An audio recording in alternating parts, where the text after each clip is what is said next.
Welcome back, everybody. We're doing a review on the Red Wing Iron Rangers. So these are really coveted boots these days, both in the boot community and in mainstream communities also. You'll see these on like J. Crew and in Brooks Brothers. We'll talk about that a little bit later, but they're super popular and you'll see them all over the place. So let's talk about why these are such great boots. So first of all, Red Wing makes all their boots in the USA and uses a United States tannery called SB Tannery to supply their leather. And the leather itself is super thick and will last you a really, really long time if you take care of it, even though they're actually made to get scuffed up a little bit and get scratches and scuffs on them, and they actually do look better with age. So first, the cap toe is really the noticeable part of this, and it's got this double row of stitching made by hand in the Red Wing factory, and it's kind of a two-piece leather that covers this area because the miners, when they first invented the boot, would want that extra protection in case something fell on their toe. So instead of having a steel toe, they would use this double layer. So it looks really nice and pleasing, could be dressed up, and overall is a really nice look. It's a little bit of a slim profile even though it's a big boot and it's a little bit heavy, it definitely is a slim profile, so it looks good under skinny pants, wide pants, it kind of looks good in a lot of versatile situations. As far as the leather goes, the amber harness leather, it is a little bit stiff, and when you talk about working in and breaking in this leather, it's gonna be a little bit painful, but I would never recommend someone not getting the boots just because it's a little bit painful to work them in. You could do it slower if you feel like you are going to bleed a little bit or you're a little bit sensitive around the ankles. For me, I just took these one day to Philadelphia. I walked around the whole day touring, and I was able to work them in a matter of hours. I was able to work them in pretty well.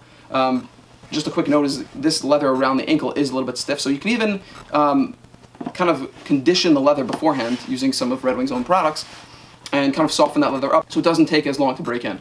As far as the sole goes, the sole is very flat. It's made of this cork nitrile. But it's really slick and slippery, so I wouldn't recommend wearing this in kind of icy conditions. This is a work boot after all, or it's modeled after a work boot.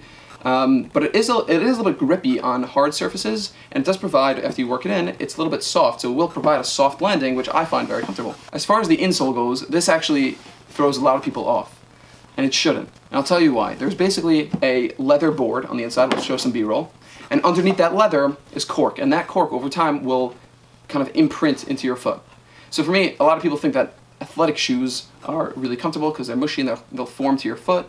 But I think that back in the day they had it right the whole time, and for a really supportive shoe, it's something that's going to mold to your foot. It's something that's going to be a custom fit. So I find something that's stiff to be a lot more supportive and make me feel better walking or standing for long periods of time. So I actually enjoy the break-in process, even though it is a little bit painful and a little uncomfortable. I think in a matter of days, as long as you wear them, you're going to feel that they're very comfortable. So finally, let's talk about price and value. So the price of these retails on their website for $320, which is a little bit hefty for a boot, understandably so. You can find them on J. Crew, however, I think J. Crew doesn't really offer them for discounts, which is a big hit, because you will want to get these a little bit cheaper.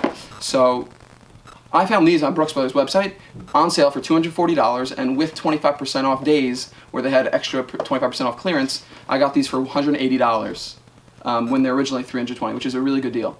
I also saw them at a Brooks Brothers sample sale they had a few weeks ago for $150. So you could get these. I would recommend also keeping an eye out. Don't necessarily go through the website, but try to find them. There's definitely ways, maybe eBay or Grailed, to find these a little bit more discounted if price is something that is going to push you away. Overall, I really, really do think these boots live up to the hype. I love them, and I think everyone should own a pair of really sturdy boots for the winter time when it's cold. And as far as men go, boots is a number one. So thanks so much. That's it on the Iron Rangers. Let me know your thoughts below. If you like the content, subscribe to my channel. Let me know what you might want me to review in the future. Check out me on Instagram and check out my blog. I'll link both of them below. Thanks so much.